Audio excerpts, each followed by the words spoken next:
നമസ്കാരം, പ്രവാസി മലയാളിയിലേക്ക് സ്വാഗതം. IS തലവൻ അബൂബക്കർ അൽ ബഗ്ദാദി കൊല്ലപ്പെടുമ്പോൾ US ഇല്ലാതാക്കിയത് ഒരു തലമുറയെ തകർത്ത കൊടും ഭീകരനെയാണ്. ഇറാഖിലെയും സിറിയയിലെയും പ്രധാന പ്രദേശങ്ങളെല്ലാം കീഴടക്കി കിരീടം വയ്ക്കാത്ത രാജാവായി ബഗ്ദാദി വിലസിയപ്പോൾ ലോകം ഒന്നാകെ വിറച്ചു നിന്നു. ഭീകര സംഘടന IS തലവൻ അബൂബക്കർ അൽ ബഗ്ദാദി കൊല്ലപ്പെട്ടെന്ന വാർത്ത സ്ഥിരീകരിച്ചു കഴിഞ്ഞു. വാർത്തയിലേക്ക്.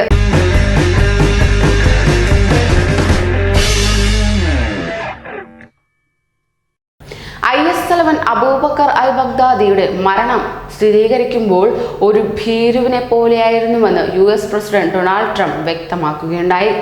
ഒരു നായയെ പോലെയാണ് അയാൾ മരിച്ചതെന്ന് ട്രംപ് പറഞ്ഞു. ബാഗ്ദാദിയുടെ മരണം സ്ഥിരീകരിക്കാനായി വിളിച്ചു ചേർത്ത പ്രത്യേക വാർത്താ സമ്മേളനത്തിലായിരുന്നു ട്രംപിന്റെ പ്രതികരണം ഉണ്ടായിരുന്നത്.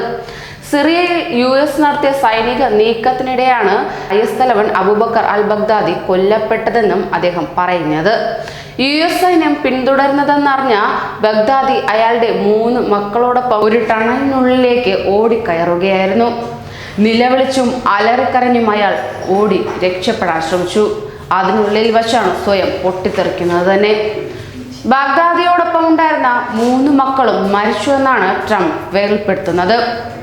സ്ഫോടനത്തിൽ ബഗ്ദാദിയുടെ ശരീരം ചിന്നിച്ചിതറി. പരിശോധനകൾക്ക് ശേഷമാണ് ബഗ്ദാദി തന്നെയാണ് കൊല്ലപ്പെട്ടതെന്ന് സ്ഥിരീകരിച്ചത്. ബഗ്ദാദി ഒളിവിൽ കഴിഞ്ഞിരുന്ന മേഖല അമേരിക്കൻ സൈന്യം പൂർണ്ണമായും വളഞ്ഞിരുന്നു. ഭയന്ന ബഗ്ദാദി തന്റെ 3 മക്കളെയും കൂട്ടി ടണലിനുള്ളിലേക്ക് ഓടിക്കയറുകയായിരുന്നു.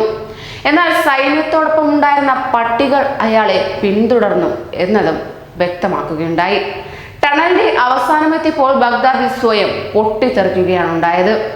US സ്പെഷ്യൽ ഓപ്പറേഷൻ ഫോഴ്സാണ് ഏറെ അപകടകരവും വെല്ലുവിളി നിറഞ്ഞതുമായ ഈ ദൗത്യത്തിന് നേതൃത്വം നൽകിയിരുന്നത്. സൈനിക നടപടിയിൽ US ആൾനാശമൊന്നും ഉണ്ടായിട്ടില്ലെന്നും എന്നാൽ ബാഗ്ദാദിക്കൊപ്പം നിരവധി ഭീകരരും കൊല്ലപ്പെട്ടിട്ടുണ്ടെന്നും ട്രംപ് വ്യക്തമാക്കുകയുണ്ടായി. കഴിഞ്ഞ 2 ആഴ്ചയിലേറെയായി ബഗ്ദാദി അമേരിക്കയുടെ നിരീക്ഷണത്തിലായിരുന്നു. ഇതിനിടെ ബഗ്ദാദിക്കെതിരായി 3 ദൗത്യങ്ങൾ അവസാന നിമിഷങ്ങളിൽ ഉപേക്ഷിക്കേണ്ടി വന്നുവെന്നതും ഇതിലൂടെ വെളിപ്പെടുത്തുന്നു. ഇതിനുശേഷമാണ് ബഗ്ദാദിയെ കുരുക്കിയ ദൗത്യം വിജയകരമായി നടപ്പിലാക്കിയത്.